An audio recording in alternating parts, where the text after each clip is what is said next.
আর এরকম লায়লা আমি দিনে 101টা জন্ম দিতে পারি। I am the Prince Mamun, I can create Laila. আসলে প্রিন্স ভাই তোরে এতদিন ভালো ভাবতাম, বুঝছস?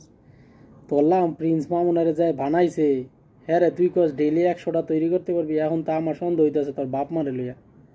তোর বাপ মায় মনে হয় ছোটবেলা ঠিক মতো পোলিও টিকা মিকা খাওয়ায় নাই, নাইলে তুই যেই বেডিতে তৈরি হইস এই বেডিরে কস তুই ডেইলি 100টা বানাবি। আর বাইনেরা বোনেরা আপনার করে একটা কথা কই শুনেন, হ্যাঁ ডেইলি যদি 100 লাইলা তৈরি করতারে বাংলাদেশের 20,000 কোটি মানুষের কিন্তু 10 বছর পরে দেখবেন যে 20,000 কোটি সব লাইলা হই, 19,000 কোটি লাইলা হয়ে যাবো গা, দূরই থাকেন। আর আরেক মহিলা উকালতি করে, আইনজীবী বাস করে আইছে হেরবগুলো টিকটক খেয়ে লাইয়া, দেশটা সবজি খাইয়া বইরা যাইতেছে গা। সবজি খাওয়া বুঝেন, গাঞ্জা মঞ্জা খাওয়া ফোলাবাইন হয়ে যাইতেছে গা। না হেল্লা পুচকি ফোলাবাইনের ভিতরে গিয়া তোমার টিকটক করন লাগবো আফা।